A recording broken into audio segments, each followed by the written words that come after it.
Live yet? Looks like we're live. I'm going to start the show today with Jack Smith. Go Special Prosecutor. Today, an indictment was unsealed, charging Donald J. Trump with conspiring to defraud the United States, conspiring to disenfranchise voters, and conspiring and attempting to obstruct an official proceeding. All right, folks, that was yesterday evening. That is Special Counsel Jack Smith announcing the 4 charges against Donald Trump. Welcome to GAMcast for August 2nd, 2023, the podcast where we bring you up to speed with all the news of the day, interpreted through the lens of the law, the Constitution, and history. Folks, there's no news today other than we are descending into further anarchy. We are living through 1933 Germany. This is a fascist state. Nothing says fascist state like a show trial against your political enemies. Now, I didn't really get a chance to dig into the polling. Frankly, I got up late today. I was honestly quite shaken, and I was not expected to be shaken, but I was. I knew it was coming. My heart didn't understand, but my head knew. My head knew it was coming. It came, and I was out with some friends, and I just had to leave, and I slept longer than I normally did this morning. So I tried to do the reading to see how the polling's going to come out so I could help you get through that. I really didn't get a feel for it. It looks like it's going to help him again, so maybe there's a silver lining. I do believe, as Tucker Carlson said, this just cannot continue, and so it won't. And eventually we're going to get out of this. But I'm going to walk you through, as I've done before, at the end of the podcast. You are going to know January 6th, backwards and forwards, and better than any of your colleagues, I assure you. I'm going to walk through we're going to actually look at the statutes, and you're going to see that I'm not joking, that this is a show trial. It's obviously, I tweeted this earlier today. I think it may have been my A tweet. If it wasn't, it was my B tweet today. But, the Democrats seem to think that committing a crime is doing something people in charge don't like. And I'm not kidding about that. I've said this before, that their idea of government is, well, did you get quote-unquote elected? Well, yeah. Well, then you just do whatever you want. Now, understand, that is not an insane proposition. It is not as though 90% of the world doesn't operate that way, that somebody gets put in charge, either a king, a queen, or a prime minister, or whatever, and then they just do whatever they want. Right? That's never been the American system. We have something called the rule of law. And just because you don't like what I did, there's all these checks and balances between you deciding you don't like it and you being able to put me in front of a jury. And then I'm supposed to have a jury of my peers who are then also bound by the law. They can't just go, well, I don't like that person. They're supposed to follow the law. Well, that's not what the Democrats believe anymore, folks. And when I get finished with this today, you'll see that's scary. Now, again, one of the things that always used to be a check and a balance is, well, nobody would want to live under that system because they would realize, well, wait a minute. I mean, yeah, today it's Trump, tomorrow it's Steve Bannon. By the time, 6 months, they get around to me. And, that's part of the reason I say this all the time. These people aren't, how do I say this politely? These people aren't, I'm trying to not use some words I don't want to use. They're just not very stable. Let's say that, okay? Because they don't seem to understand that, or perhaps they do understand it and they're fine with that, okay? And there's just a lot of people out there that believe in a lot of things I don't, right? And you've run into them, and they're either not stable, right? Or they are stable and they want that kind of system, right? Because, hey, maybe I'll be the one to wear the white suit. I'll be the Jack Smith with the Amityville horror beard and prosecute people. I'll be the Bidens, right? Maybe that's what Daniel Goldman thinks when he goes and defends Hunter Biden. It says that they got Joe on the phone to talk about the weather. Maybe he thinks, hey, I'm going to be the Bidens, right? I'm going to be the Clintons. I'm going to be the Obamas, right? I'm going to be getting the millions. I don't know. But there's no question that's what they believe. Now, that's not what we believe, and that's why we're so horrified by this. All right? But look, it is what's going on. Every power structure that's out there is tilted against us. They all believe the same thing. The deep state, whatever you want to call it, uniparty, that is what it is. Let's walk ourselves through it. And before I get to that, let me remind you, I've tweeted this a bunch of times, and I've told you since I've started broadcasting this again. Do the attacks on the Supreme Court make sense now? Do the attacks on the Supreme Court make sense now? They do, because who can put an end to this? The Supreme Court. Trump can file a motion. Motion for this indictment is a void for vagueness. Right? When we read the statute, literally anything violates it. That is enough for the judge to throw it out. It violates First Amendment. Right? That is enough for the courts to throw it out. If we're going to talk about the D.C. judge, don't worry, you're going to know everything. Who the judge is, right? A lot of stuff we're going to cover. But the Supreme Court, it'll ultimately go to them. It'll be their decision. This should be tossed on its ear. It should be tossed by the district court judge. And if the government appeals, it should be tossed by the D.C. Circuit Court of Appeals. And if it isn't tossed by them, it should be tossed by the Supreme Court. But now does it make more sense to attack them? Attack. Oh, well, we tried. No one's above the law. And we tried to prosecute this person because he wasn't above the law. And because he wasn't above the law, and the district court agreed, and the D.C. Circuit Court of Appeals agreed he wasn't above the law. And the Supreme Court, oh my God, 6-3, they magically say he's above the law.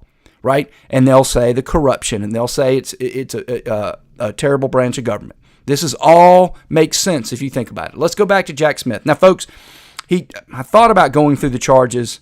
Let me go through one of the charges, and then we'll get to the bites I wanted to play to you, because I want you to understand I stopped there for not only because you heard the 4 charges. So let's go through them real quick, all right? Then we'll come back. And he's 16 seconds into a 2-minute, 37 bit. I'm not going to probably play the whole thing. But I want you to think, if you were the prosecutor and you were out there and this is your moment to shine, what would you be talking about next? Right? If it were me and it were about the rule of law, I'd be talking about the actual charges that we're bringing against you and why the evidence demonstrates that you violated the law. That's what I'd be doing. So let's do that real quick here. Okay. First and foremost, 18 U.S.C. Code 371, conspiracy to commit offense or defraud the United States. Okay, that's the title. All right, here's the actual language that if you do this, you're going to prison, okay? If 2 or more persons conspire either to commit any offense against the United States or to defraud the United States or any agency thereof in any manner or for any purpose, and 1 or more such persons do any act to affect the object of the conspiracy, each shall be fined under this title or imprisoned not more than 5 years or both. Okay, folks, you conspire to commit any offense against the United States or to defraud the United States or any agency thereof in any manner for any purpose. Does that sound vague to you? Yes. Can I charge you with just about anything? You betcha. All right, let's go to the next one. 18 U.S.C. 241, conspiracy against rights. If 2 or more persons conspire to injure, oppress, threaten, or intimidate any person in any state, territory, commonwealth, possession, or district in the free exercise or enjoyment of any right or privilege secured to him by the Constitution or the laws of the United States, or because he's having so exercised the same. Sound vague to you? Did you hear it? If 2 or more persons conspire to injure, oppress, threaten, or intimidate any person in any state. Sound vague to you? Right? Let's say I jumped you at Publix this morning, went over there, and decided I want to get a bagel, and I jumped in front of you, right? Did you feel injured, oppressed, perhaps threatened? Did I intimidate? Did I interfere with your rights? Potentially. Under this statute, right? I'm not going to read any more of the statute. You get the idea. And let's get to the one that I've covered before. Where is it? Oh, come on. Don't tell me you're not there. I had it. Here it is. Sorry. This is the biggie. 18 U.S. Code 1512. And the reason this is a biggie is because this is the one that's conspiring to obstruct a congressional proceeding, right? And that's what they're really going after here. So let's read that one. Whoever corruptly, otherwise obstructs, influences, or impedes any official proceeding or attempts to do so, right, shall be fined in this title and imprisoned for 20 years or both, right? So let's just say right now, we decide we're going to meet this afternoon, 2 o'clock. We're going to get on a plane. We're going to go to D.C., and we're going to protest Jack Smith, right? Are we obstructing, influencing, or impeding an official proceeding of Jack Smith? You betcha we are. You think we're going to go to jail? We might. First Trump, then us. So the point to be made here, folks, is this very simple point. All of these laws are written to be very vague and extremely broad, so just about anything can be interpreted to violate them, which gets back to the point I made earlier about what Democrats apparently believe now. Well, yeah, if I decide you did this, I prosecute you, and you roll the dice in front of a jury. Now, that's not what the law is meant to be.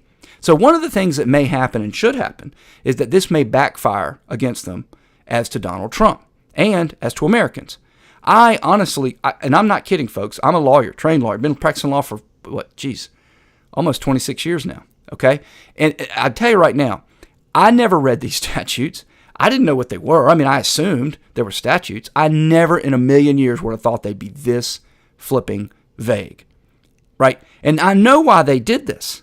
I know why they did it. They did it because if they wanted to go after somebody, they didn't want to have to deal with all these little technicalities, right? And dealing with all this evidence and all this proof beyond a reasonable doubt, right? Now, I assumed, and I think rightly so, that for years and years and years, you read this, and let's read it again. This is 1512C2, okay? All right? Otherwise obstructs, influences, or impedes an official proceeding or attempts to do so. Okay, so what that means to me is not getting on the plane and going and protesting Jack Smith. No, that's obviously First Amendment protected speech, which would be an exception to this, obviously, right? You can't pass a law. And let me just say real quick on this. I said obviously, and I shouldn't have. You do understand, I don't care how many laws they pass. They can't pass laws that override your rights. We're going to get to that later in the show, much later, by the way, because that's a minor point.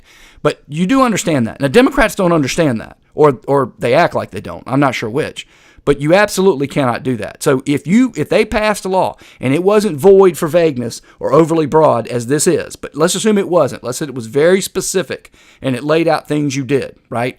If that violated one of your rights, for example, your First Amendment right, the law would be unconstitutional, okay? But it's not. So obviously the way I think people interpreted this, so again, we get them go on the plane and we find Jack Smith, right? And, he leaves the little, we're going to get back to his speech in a minute. He leaves his speech and, we throw a hood over him and throw him in the back of a van. Well, yeah, of course that's obstructing, influencing, and impeding.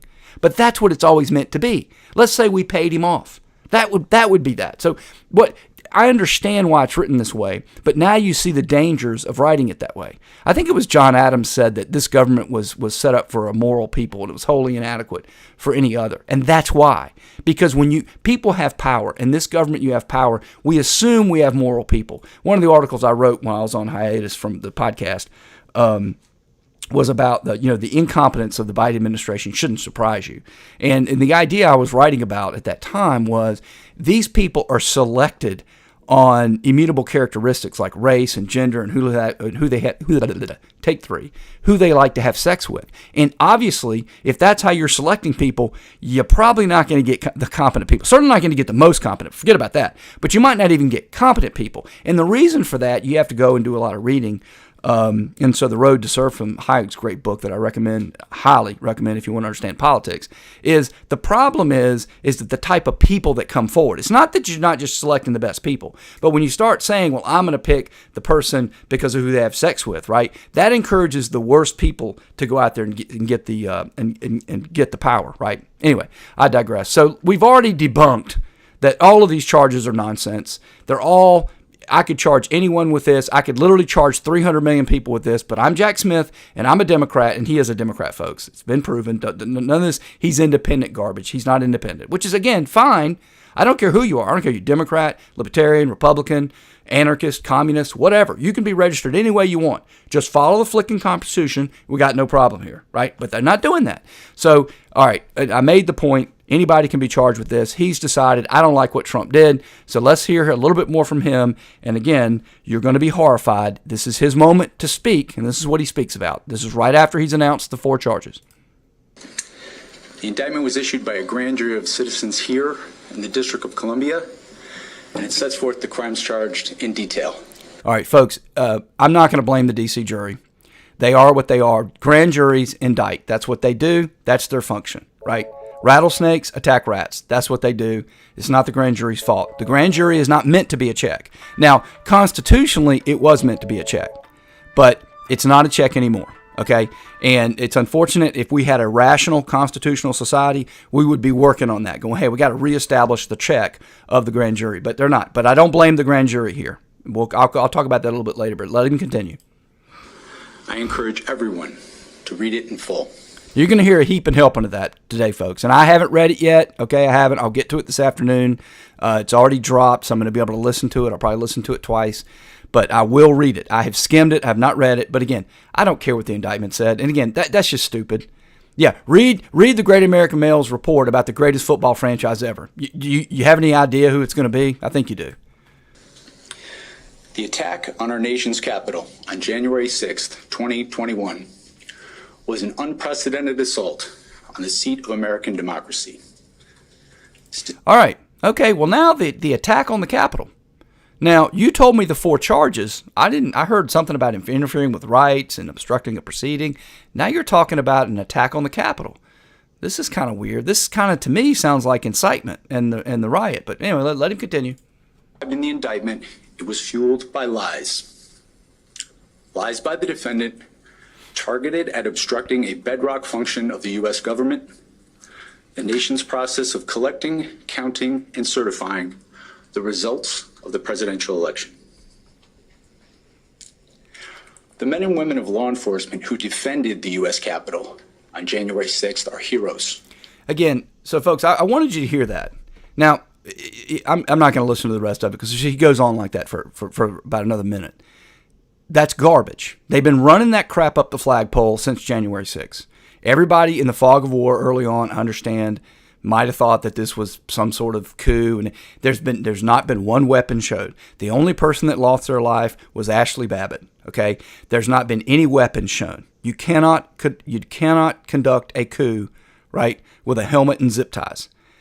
I understand they might have believed it early on. It might have looked the way it looked. Now, knowing what we know now, continuing this garbage demonstrates this is more evidence that it is a show trial, that it is corrupt. He didn't have to do this. He chose to, right? This is the independent prosecutor that they came up, and he's so above everyone, right? He's an honest broker of what's going on, and what does he do?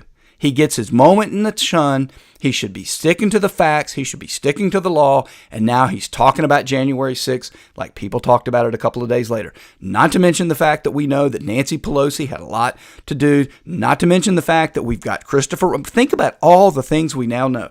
To talk like that was yesterday. Yesterday. This is a person, again, who is either lying to us or he never gets outside of the walls of MSNBC. All right? That's fine, but that's not the reality. Now, here I'm going to give you a couple of the commentators on the left so you understand what they're talking about today. They're not going to do any of the things that we're going to do. They're not even going to do what I've done. They won't even pull up the statute. They won't bother. They won't talk about any of that. You're going to be a lot more well-versed, but let's just listen to a couple of them. Here's Neil Katyal. I don't know if he was a former prosecutor, but I think he was. Anyway, he's part of this cabal of people that were in the Obama Department of Justice, injustice, obviously, and then now they're commentating on MSNBC and CNN, and they're just fascist. I mean, they're not even trying to pretend to tell you anything that is really the law, and it's pretty obvious. But here's what Neil Katyal has to say. Take a listen, because one of the elements you're going to have to prove is that Donald Trump knew. You're going to have to prove that he knew. It's called mens rea in the law. Unfortunately for them, this crime, you're going to have to show that he knew a lot of these things. So if they're lies, and again, he didn't have to use the term lie, but he did, you have to show that he really didn't believe it. Here's Neil Katyal explaining why they know that Donald Trump was lying. Page after page of people going and saying to Donald Trump, you didn't win this thing. There's no way you won this thing. And the picture that's painted is you'd have to be literally insane to think you won the election after everyone, including the intelligence officials, the election security officials, and others are saying you didn't win. Now, folks, page after page. Well, I want to hear a couple things I want to hear. First off, if he's literally insane, then he's not guilty. Because if you're literally insane and you believed it, that's called not guilty. That proves you didn't knowingly do it. Setting that aside, and he doesn't understand because he's just not, frankly, that bright. He just basically gave Donald Trump everything he needed. But here's the other problem. So, all the intelligence officials and the election security officials told him. Really, dude? 2 years later, you're telling me they told him? And again, folks, one of the benefits I have covered this, and I covered January 6th, not just because of the rally that got out of control, but as with most things today, the truth about what's going on here is a far better story. January 6th is a huge amount of things going on. It's fascinating. It goes back to the election of 1800, goes back to the election of 1876, the Electoral Count Act of 1877, trying to the 14th Amendment, Section 3, that says if you participate in a coup, you can't run. There's a lot going on here. Now, it took them a long time to get to this one. This is the most fascinating one, and don't worry, folks. It's going to be a long podcast today because I got Peter Navarro in the can, and he's going to explain in real time what they were going to do that day and what got interrupted. But we'll get there.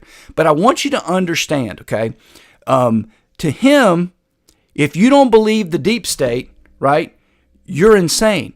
Now, Jack Smith wrote that for a reason. He wrote that to explain all the people that told Trump you didn't win. Ergo, he knows he didn't win. Now, first off, folks, that's not correct.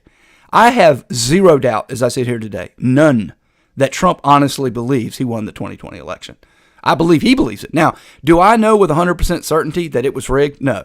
I'm pretty sure it was. And the reason I'm pretty sure it was is I see all the indicia that tells me that people are lying.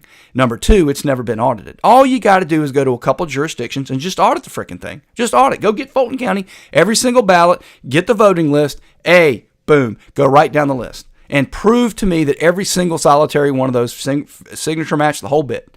Prove to me, and then I'll drop it. But why haven't you? I mean, this is just obvious to anybody that there was a lot of nefarious things going on. But setting that aside, the point here is, and this is a problem Jack Smith had, and what I was about to say a minute ago, I've been fascinated with January 6th. I've written a lot about it, and I've spent a lot of time on it. So I followed and watched every January 6th committee. Okay, and I can tell you right now, Jack Smith all he's doing is taking the January 6th committee and now put it on paper and now giving it the imprimatur of a federal indictment. That's all it is. And I watched the January 6th committee. If you're listening on YouTube or you're listening on Rumble, by the way, like this content and subscribe to this channel, but go search my feed for January 6th committees. I covered every hearing in live time. Okay, they had nothing.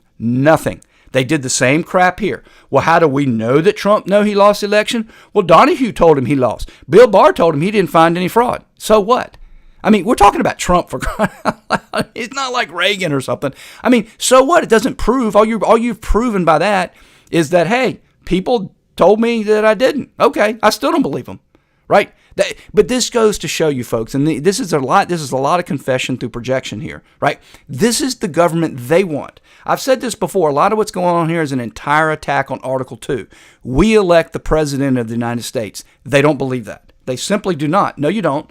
You elect the person that is called the president, and he gets all the pageantry and gets to ride in the limo and yada, yada, yada. But he doesn't run it. You have to do it the way, you have to do the things this way, and you have to do things that way. And there's a whole procedure for declassifying. We have a whole procedure for this. And that's what this person, Neil Cat, y'all believes. Anyway, I just wanted you to hear that part. You're going to hear a heaping helping of that. It's obviously stupid. I mean, I'm sorry to say that, but it's just idiotic. That's not evidence he knew. Here's evidence that he knew. And by the way, again, I haven't read the indictment. I guarantee it ain't in there. But if you give me this is what I'd want to see, right? Well, we got the president's diary. He tried to keep us from getting it. Said it was privileged. Nope, we got his diary. And right here in the diary it says, I know I lost, but I just can't let it go, right? Or something like that. Or a conversation even with somebody that was overheard by somebody else. You know, the old classic, like 48 hours when they're in the bathroom and somebody comes in. And he puts his feet up so you can't see under the stall, and they're sitting at the mirror, and the two guys talk about it. Okay, a conversation with Trump and Navarro, who's going to appear on the show in a minute, right? Not literally, obviously, it's a tape. But anyway, and then they're talking about, I know we didn't lose this thing, but we might pull this thing off. We might get Pence to pull this off, man. Yeah, okay, that would be proof. None of that's in there. It's not even alleged in there.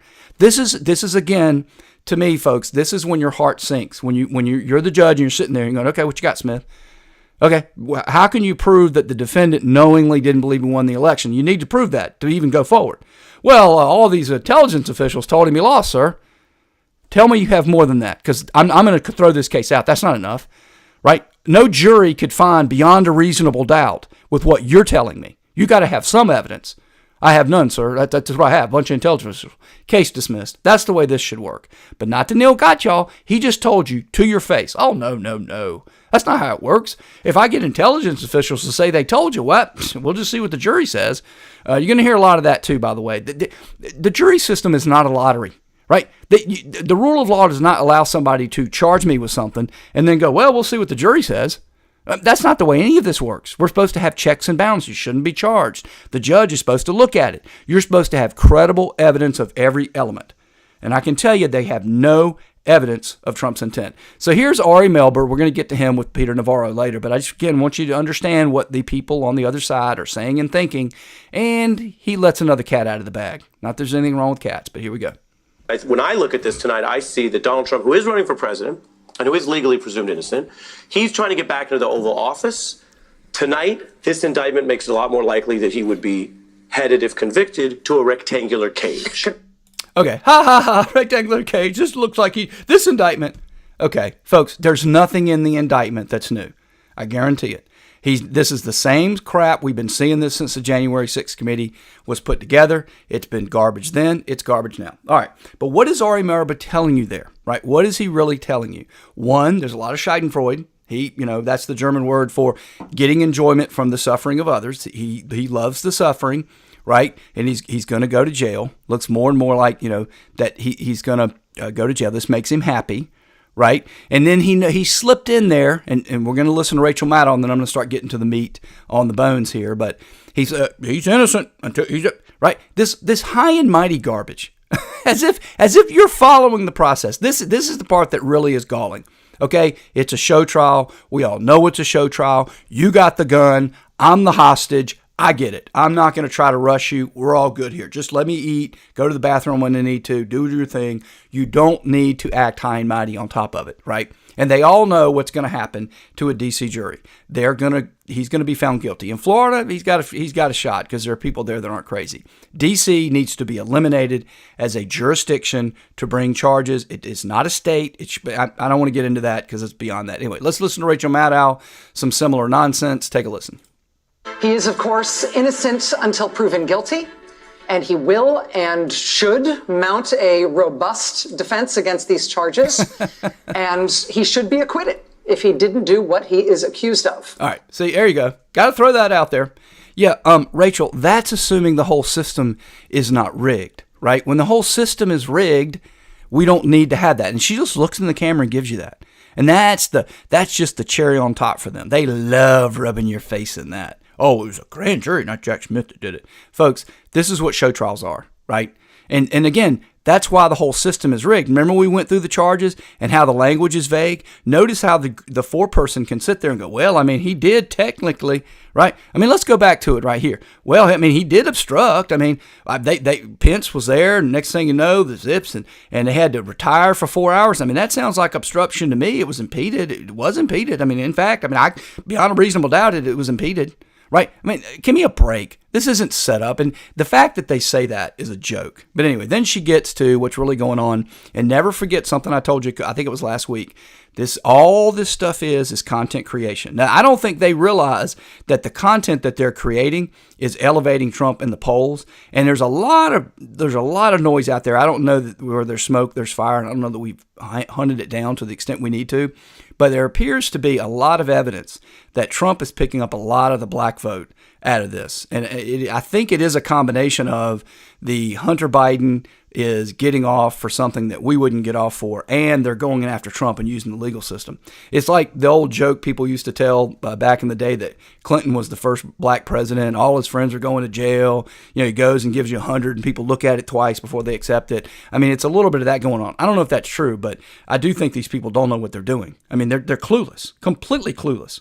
And Rachel Maddow thinks that Jack Smith actually told us something new. He didn't tell us anything new. This is just rubber stamping what the January 6th committee and people have been talking about for quite some time. But anyway, just be aware for that. Be aware for it was the grand jury that did it. He's entitled to a trial by jury. I mean, he should mount a robust defense. Anyway, she continues. But if the allegations made by the Justice Department in this indictment are proven, if the former president did what he is accused of, history is going to ask a different question of this time than what we... Going to ask a different question. What would that question be, Rachel? What is this really all about? Why don't you just mistakenly tell us, right? Why don't you just let your subconscious flow? Tell us what this is really about, Rachel. What is it? I've otherwise been expecting.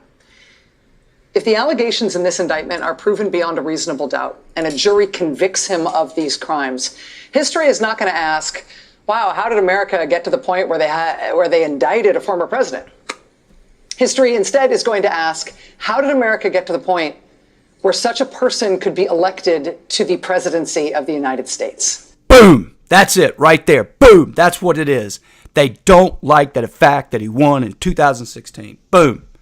That's it. When I heard that, I almost fell out of my chair. I can't believe she actually said that. That's what this is all about. It's just, we finally got you now. We got you. We thought we were going to get you impeached. We didn't think you'd serve your term. But we don't think we're going to let you ride off into the sunset after we cheated you out of the election. That's it. And just look at if you're watching on YouTube, you're watching on Rumble. Look at that face. I mean, that is not the face of a person that should be behind any platform. Now, again, I believe in First Amendment. I mean, MSNBC can hire anybody they want, but that's exactly what this is about. How did he win in the first place? All right, what is really going on? What's the real story on January 6th? What were they trying to do? Let me give you the basis. And again, I will try to put a link. If you know what to do, I'll tweet it out today. You can go to my Twitter feed. Perhaps the best article I did on, and I think I've got 5 or 6 of them. The best one is No, Trump didn't commit a crime on January 6th, which I published on April 30th of 2022. April 30th, 2022, No, Trump didn't commit a crime on January 6th. GreatAmericanMail.substack.com, GreatAmericanMail.substack.com. If you're on there, you can see it right there in front of your eyes. It's just a real quick read. You can read it in 10 minutes. It'll give you the basics, the gist. The gist is this.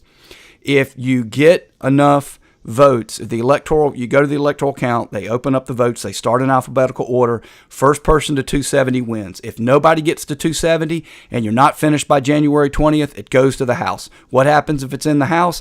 If it's in the House, Trump wins because one vote, one state, one vote. California has an extra 20 Democrats, ain't going to help you at all. It gets one vote, right? It is not a majoritarian vote. Trump would have likely won in the House. So that's the whole idea. How do you get there? Electoral Count Act of 1877 says if there's a question about states, those ballots, right, there can be a delay. You have to hear objections. You have to, the objections can go on. The vice president has a lot of power over how that proceeding would go. That's the gist, okay? That's the gist. Nothing unconstitutional, nothing improper, all above board. Now, here is Peter Navarro. This is after he published his book. I tried to get the date before I went live, and I couldn't. This is probably early January 6th committee, so this probably would have been about a year and a half ago. Anyway, he appeared on Ari Melber, and here he is going to explain to everyone in plain English what they were going to do. Now, here's what I want to listen to this a bit again today. One, because it's entertaining to hear the real story behind January 6th. Number 2, I want you to hear Ari Melber.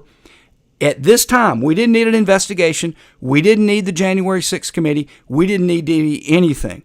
This is the way the typical Democrat leftist thinks, right? Okay, and let me just, before I pray that, let me explain to you what they think, all right? Here's what they think.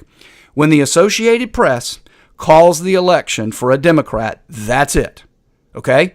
When the Associated Press calls the election for a Democrat on, I think this particular election took place on the 8th, but doesn't matter, 2 days later, that's it. Now, if it's a Republican, they call for a Republican, well, you can do all of this. You can challenge the certification.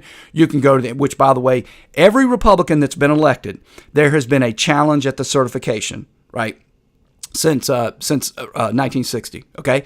I want you to understand that. So exactly what they're accusing Trump of, they've done. But again, I tweeted this probably 2 years ago, but an element of a crime now is, and you're a Republican, right? You have to do all these things and be a Republican. If you're a Democrat, then there's no crime.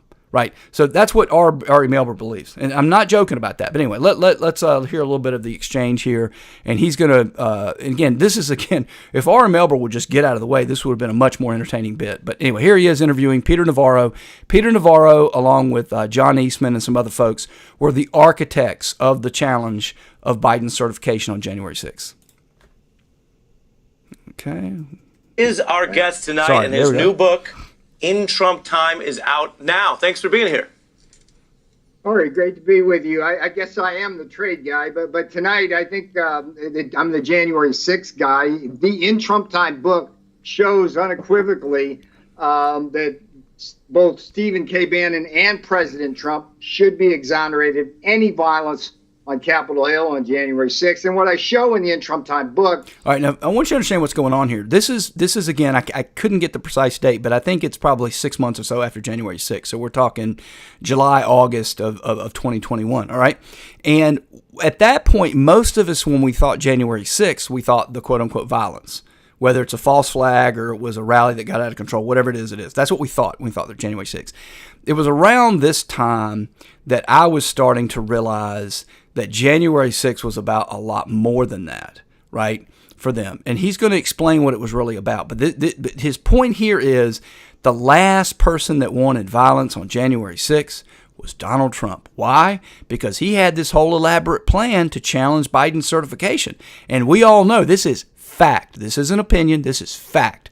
As soon as the violence breached the Capitol, within minutes, they stopped the plan. The plan that he's about to explain stopped. They took 4 or 5 hours to reestablish peace. They came back and they said, yep, we're just going to drop this whole thing.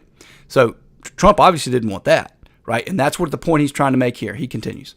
This plan we had called the Green Bay Sweep, clearly between constitutional and legal lines, to basically have only legal votes counted in the election. And we had you mentioned recruited, that we prepared for that. So let's take a look. You mentioned this plan. Here's Steve Bannon talking about it on January 6th. All right. Now, folks, you're going to hear what the Green Bay Sweep was. Now, again, this is Bannon. I mean, Bannon's a colorful guy. But he's going to tell you what the plan was, what they were going to do. And again, the basics of it is they had 7 states coming up. They had alternate. They're not fake. They're called alternate electors. You have to have a senator and a congressperson. And if you have that, you can object. And if you object, the law provides that there's got to be at least 2 hours of debate. There can be more, right? That was the plan. And what they're going to try to do is either get so that neither person gets 270, so it's tossed to the House, or option B, maybe get the president or the vice president, who is the president of the Senate at that time, to get him to make a decision one way or the other to maybe get somebody over 270. Anyway, we're going to let Steve Bannon, and I've got to figure a way to stop that phone. It's annoying. Anyway, here you go. He's going to explain the Green Bay Sweep.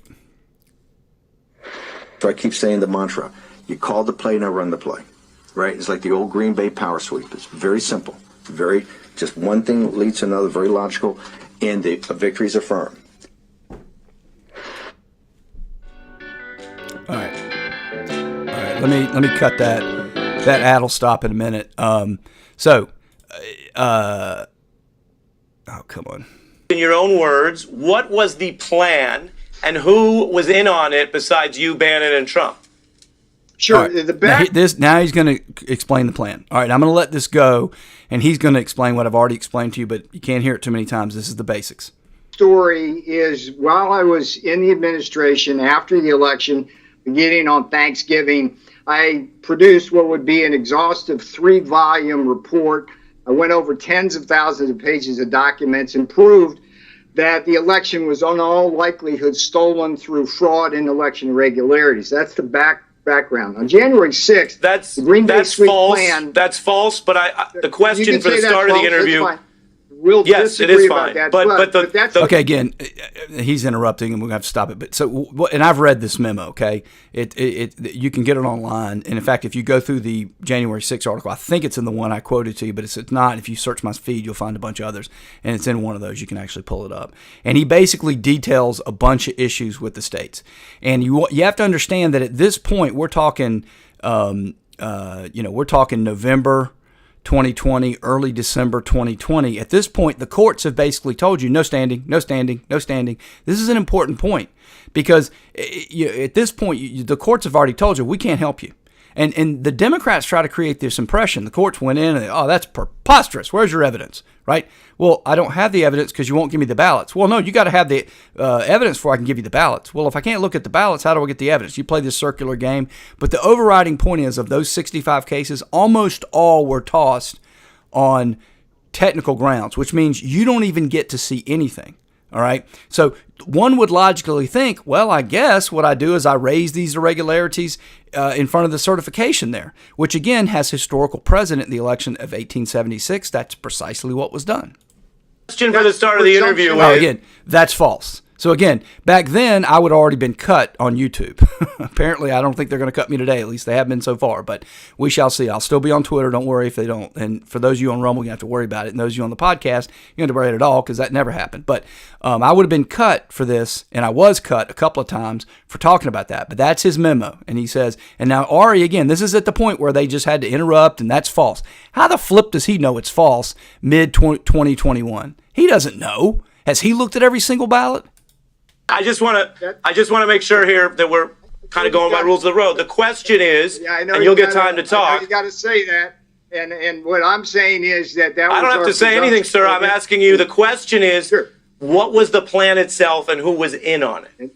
Exactly, and I'm going to tell you that the plan was. One point I want to make clear here: what was the plan, and who was in on it? See, Ari's already he doesn't even want to hear what you have to say. It's a plan. It's a hoax. Who's in on it? It's conspiracy. You understand? This is Jack Smith. Later, just puts the federal stamp on it. That they believed this from the very beginning. Think about what it was fun to go back and listen to this stuff. Think about what children they think we are. Well, you can't hear that maybe there was irregularities in the election. Horrifying. You can't even hear that, right? Just let the guy talk and then debunk it. But anyway, he's going to get to the plan. We had over 100 congressmen and senators on Capitol Hill ready to implement the sweep. The sweep was simply that. We were going to challenge the results of the election in the 6 battleground states. There's actually 7. Michigan, Pennsylvania, Georgia, Wisconsin, Nevada. And basically these were the places where we believed that if the votes were sent back to those battleground states and looked at again, that there would be enough concern amongst the legislatures that most or all of those states would decertify the election. That would throw the election to the House of Representatives. And I would say to you here, Ari, that all of this, again, it was in the lanes legally. It was prescribed by the Constitution. There is a provision to go, rather than through the Electoral College, to the House of Representatives. And all this required was peace and calm on Capitol Hill. And at 1 p.m., Senator Ted Cruz and Gosar, a representative, started the Green Bay sweep beautifully, challenging the results of Arizona. Here's the most important thing I can tell you about this. All right, now, folks, that is an excellent rendition of the plan. And again, you heard him. If you're watching it on YouTube or Rumble or Twitter, you saw him. He looks genuine. He appears to be a person of good faith. I can tell you right now, everything he said is true. That's all how that works. And I want you to understand, a lot of people are uncomfortable with the Constitution. Okay, the Democrats don't even pretend to follow the Constitution anymore. Okay, that's why you're hearing about regulation of Supreme Courts and prosecuting presidents for executive documents. It's all laughable if you understand the Constitution. There's nothing wrong with throwing the election to the House. Nothing. If elected officials do it, it is proper. That is called democracy. That is called a constitutional republic. And I have every faith, and I mean this, that they would have done the right thing, right? That if Biden really won the election, they would have elected Biden, even though a majority of the states were controlled by Republicans. I believe that. Now, let's listen to what Ari has to say. Now, I'll give Ari credit here. He gave Peter Navarro about 1.5 minutes to explain that. You now have the benefit of that. Anyway, it continues. The thing that we were trying to deal with was a media which refused to acknowledge any kind of possible fraud or irregularities. Right. And well, let's get into it. I've given you, Peter. I've given you some time here, and I think you've explained that. And I'm going to follow up here, and I want us to have a back and forth, but that involves both of us.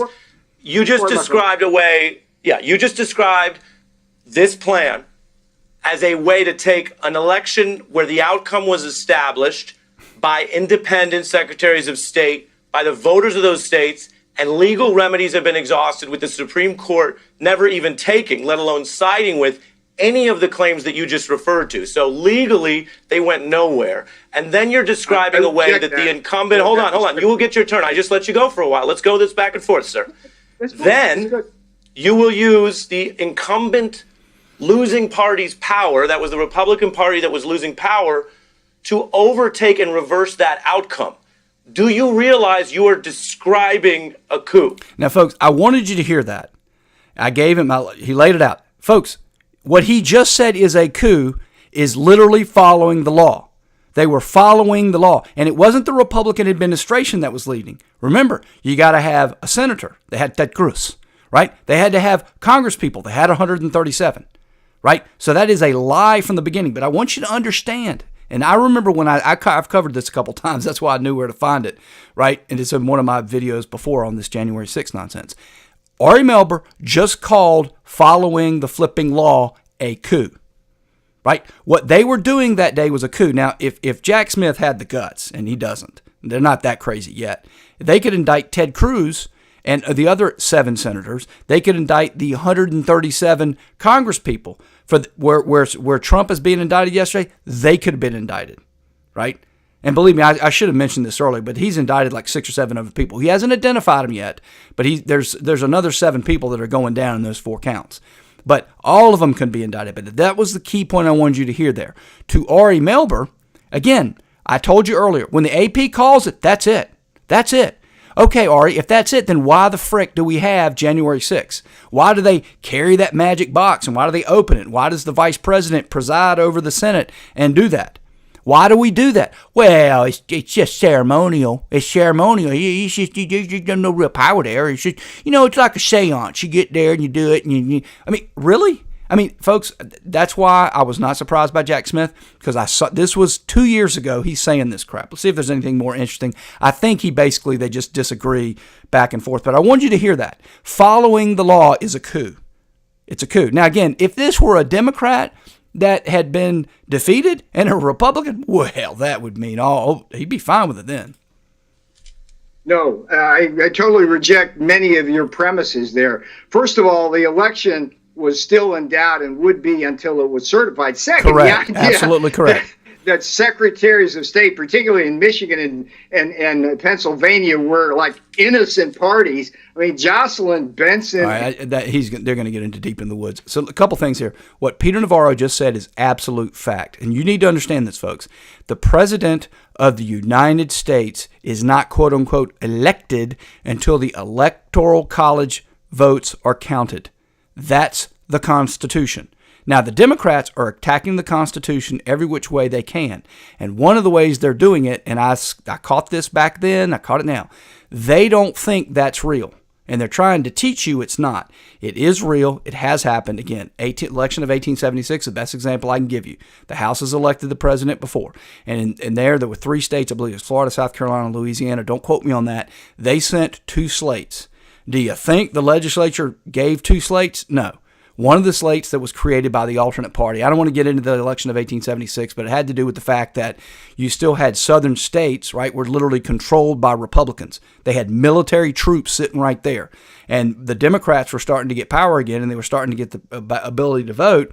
And in the election of 1876, they claimed, hey, we didn't vote for the Republican here. That's absurd. And it turns out, well, the Republican got enough votes, and the Republicans sent, anyway. So they sent dual electors, and it ended up being decided. But that's where Eastman and some others got the idea to do January 6th. So let me cover this real quick. I think we're pretty close to the end. I've got, let me cover the First Amendment, and then the Trump judge, and one other defense that Donald Trump has, and then we're going to wrap up the show. And we might do it in about under 55 minutes here. I'm surprised that we're able to do it this quick, but I know this stuff well. I've covered it many times. So here's Ed Crassenden. He's one of these influencers on the left. He's got he'll be soon. Oh God, is he that many? He's got almost 1 million followers. Anyway, he's one of these guys that just he tries to act like he's, middle of the road, middle of the pack, giving you both sides. He's a hack. Everything he says is hackism. He doesn't have any real thought in his head. I mean, I'm sorry to say that, folks. I really am. But let's read his tweet, because this is an important thing you have to understand. And I want you to, before I get into the First Amendment here, I have now walked you through why this is a show trial. You now have all the evidence to know that there should be no indictment of Donald Trump, that it is laughable, that if a decent federal judge heard a motion to dismiss, which should be filed forthwith, it should be granted. Right now, the Department of Justice can appeal. The D.C. Circuit Court of Appeals should affirm the dismissal, and that should be the end of this. Okay, you know the facts, you know that. Now this is a completely separate argument for why this is not allowed. And I hinted at it earlier, but I just want to make it clear. Let's assume everything I just told you is not the case, right? And that Trump did not follow the law, and he did a whole bunch of stuff, and he kidnapped people, and he had a gun to Ted Cruz's head. That's why Ted Cruz got up, right? Let's say that something different, right? And he really did do something bad, okay? He still would have potentially a First Amendment argument. All right, so here's Ed Crassenden going to give us the intelligent left-wing perspective over why he doesn't have a First Amendment argument. And his First Amendment argument is essentially this. You have the right to free speech in this country, which means you have the right to say, I think this election is stolen. You have the right to go to Congress to get grievances, right? In fact, let's pull up the flipping First Amendment right now. I'm going to do this live time. I think I can do it, but the problem with the fifth, there are 5 protections in the First Amendment, and we always forget one of them. All right. The First Amendment provides Congress shall make no law respecting the establishment of religion or prohibiting free exercise. It protects freedom of speech, 1, freedom of the press, 2, freedom of assembly, 3, the right to petition the government for grievances. Okay, so Trump has the right to go petition the government for grievances. All right, and that's what he was doing. He also has the right to challenge the election under the First Amendment. So that means, how did it do that? Control Z. All right, let me see if I can fix that. Oh, I hate when that's going on. Don't do that. Oh. I don't know how I messed up my feed. All right, how I do that. Oh, come on. All right, you're just going to, those of you watching on YouTube, the feed's a little messed up, but I'm almost done here. So, all right, to everyone who seems to think the First Amendment protects the former president of the United States, Donald Trump, and the January 6th Kate Broadbent says, Trump is not charged with making any false claims of election fraud in order to get legislatures and election officials to ignore the popular vote, remove the electors in exchange for fake electors, ultimately disenfranchised. He basically tries to rebut the idea that the things that he would be able to do are in any way protected by the First Amendment. Again, don't fall for that argument. He absolutely has 2 huge First Amendment arguments. One is he can seek redress. Number 2, pretty much everything that he said, for example, when he goes and he claims to someone, I believe the election was stolen, I want you to do this, this, and this, they claim he knew he was lying, and therefore it's a crime. The problem with that is he has a First Amendment right to speak. And you cannot sit here and trump his right to speak by saying, well, I think you're intentionally lying. That's the basics of it. In fact, the way Jonathan Turley said it, and I want you to understand, folks, Jonathan Turley is a Democrat. He's always been a Democrat. He's just a Democrat that won't go along with some of the other side. Even he said if you struck out all of the First Amendment left, you'd have a crossword puzzle. That's all you'd have in that whole indictment. But I want you to understand he does have those arguments. All right, so here's the Trump judge in this case. It is an Obama judge. This is unfortunate, and I only know her. I'm about to read this, but she made some very famous things when Trump was arguing over executive privilege back when the January 6th was trying to get documents. Anyway, here's from CNN. As you know, we do not go to Fox. We do not go to anybody right-wing. We go to the left. Judge assigned to Trump case previously said, quote, the country is watching to see what the consequences are for January 6th. Folks, this is enough to have her recused. All right, that's enough. But anyway, it continues. District Judge Tanya Chuckton, she was appointed by Obama. And listen, it is heartbreaking for me to say this, but it's true. Unfortunately, if you get a Republican judge, you got about a 50-50 chance that they're going to do right by you. If you get a Democrat judge, it's almost 0. I'm sorry to say that, but they don't follow the law anymore. And don't believe me. Just watch MSNBC, watch CNN. When you hear cases, go look them up. And if it's a Republican judge, half the time they'll go against what the Republicans want. I'm not kidding. If it's a Democrat judge, they almost never do. Almost never. Now, that didn't used to be the case. I promise you, that didn't. But now it's 100% they'll vote against the Republican idea. Who has been assigned to preside over former President Donald Trump's criminal case in Washington, has repeatedly spoken out in very strong terms against the efforts to overturn the election and disrupt the transfer of power. Another point I want to make about that, folks, okay? This person is not just an Obama judge, which means she's going to follow the Democrat line. Number 2, anybody you hear them saying, well, Trump's attempt to overturn the election, just get away from them. They're lying to you. What happened was Trump was trying to challenge Biden's certification. That's what he was trying to do. You may not like it, but that's what he was trying to do. When somebody overturns an election, you have to understand that person believes that when the AP calls the election for a Democrat, that's it. Therefore, anything you try to do and argue with the AP is trying to overturn an election and, ergo, trying to disrupt the peaceful transfer of power. That is not what it is. Those of us that follow the Constitution understand. You have to win. The AP has to call it for you. I'm only joking about that. The AP doesn't have to call it for you, folks. Don't quote me on that. I'm kidding. But anyway, it gets called for you, right? And then it goes, and then the Secretary of States have to, there are various procedures. They have to get electors. They have to send them there. They have to, on January 6th, they have to coalesce. They have to open the box, and they have to count the votes, and the votes are counted, and somebody is certified to have gotten 270. That's how it works under the Constitution. And until that happens, you have tons of challenges along the way, including the process that Donald Trump set forward. But again, the Democrats don't believe that, just so you understand. And anyway, so here's one other little tidbit about her that I wanted you to hear. And this is why I remember her, because I remember this quote. I will never forget this quote. You shouldn't forget it either. In November of 2021, Chutkan forcefully rejected Trump's attempt to block the House Select Committee investigating January 6th, otherwise known as the January 6th Committee. Take my word for it. If you don't want to, go to Rumble, go to YouTube, go watch my videos. I covered all but one in live time. The other one I did by video. They had nothing. They were completely fraudulent from the beginning. Many times they lied where they didn't need to.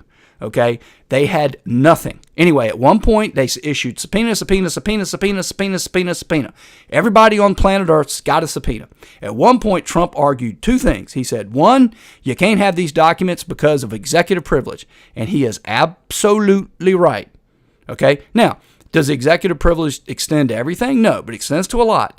And this judge found zero executive privilege. I've already gone through the case where he also claimed attorney-client privilege, and the court said, well, yeah, there is an attorney-client privilege, but not for you, because we believe you were engaged in a crime. And so the crime fraud exception applies, and bye-bye attorney-client privilege. And folks, I wrote an article on Substack, greatamericanmail.substack.com. You can find it there, about how they're using lawfare to go after people. First, they eviscerate the attorney-client privilege. Then they try to go after your lawyer and take his law license. Who you think is going to pick up the phone when you call next time they're doing that? I can tell you, nobody. Anyway, so in part of her ruling, when she said, Trump, you don't have executive privilege. Why? The January 6th committee is they're looking into people trying to overturn the election. No.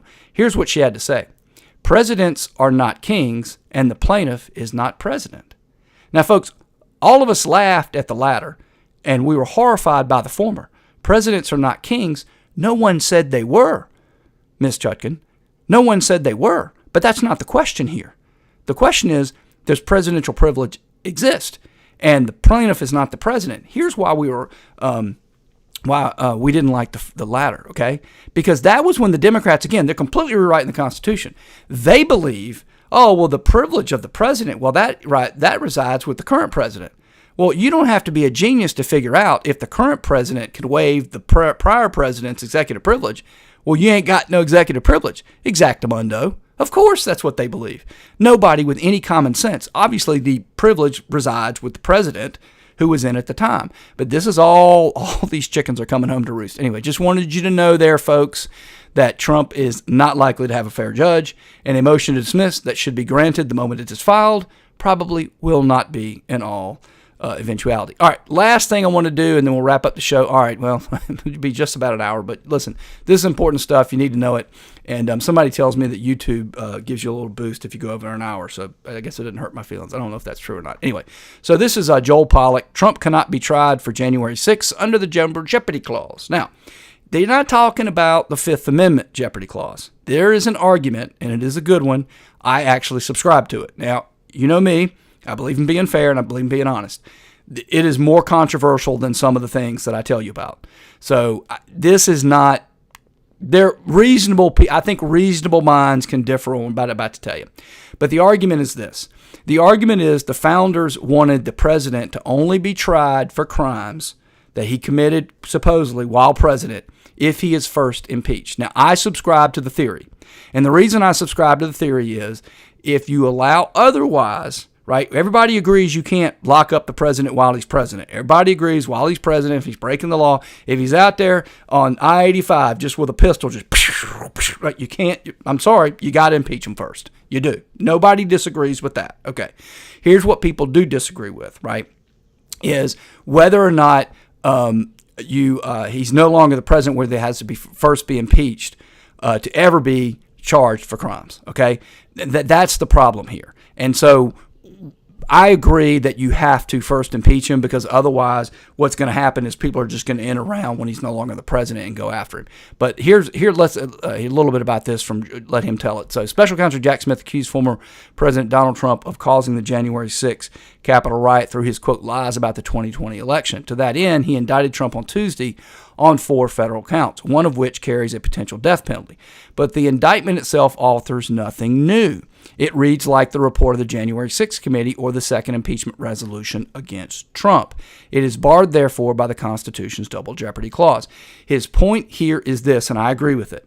They already impeached him for this. And since you've already impeached him, right, you got 2 problems. First, you got to impeach the president before you can try him. Second problem is you tried and they returned an acquittal, which means now you're trying him for the same crime twice. Anyway, not as open and shut as I think some things are, but I think if the Constitution is followed, would be ground. So I want you to understand, this is now the 3rd ground for getting rid of it. First, you are back literally trying to prosecute him for a coup for following the law. I've said this before, but it's as good example as I can think of. That's literally like me going down to a murder charge. How do you plead? Not guilty. Obstructing this proceeding. What? But he asked me how I plead. Yeah. And we heard you obstruct the proceeding, Great American Male. You stop doing it, or we're gonna charge you with conspiracy to do it and doing it twice, etc., etc., etc. Number 2, he's got First Amendment rights they're trying to override, and number 3, they tried to impeach him for this. And here's the point: they could have come up with something new. They didn't, and that's the last thing I'm gonna leave you with. I want you to understand how bad this is. This is all the Democrats, from beginning to end, all caused by them. They didn't have to lie about it being a coup. They didn't have to keep on it. They didn't have to keep on it. They didn't have to use it for content creation. They didn't have to rile up the mob. Well, eventually the mob, you keep telling them, coup, violate the law. Nobody's above the law. Eventually they're going to want their red meat. They didn't have to do that. The January 6th committee didn't have to go and lie about things, right? But this is what I keep saying. I mean, I say this a lot. One of the problems we have is we're being distracted by everything. And while we're being distracted, bad things are happening. Things that should be being addressed are not being addressed. There's so many hours in the day. You spend all of them lying about faux racism and faux benefits of slavery. Well, stuff that should get done doesn't get done. Another problem is you keep people telling there's racism. You got to produce a boogeyman somewhere, right? And that's what they're doing here. So anyway, folks, I hope you enjoyed it. You're now all caught up with the news of the day. You now know January 6th backwards and forwards. And if you like this podcast, tune in tomorrow, and we will be back, I hope, to the standard less time and covering the actual news of the day. Anyway, if you enjoyed this podcast, I hope you tune back in tomorrow.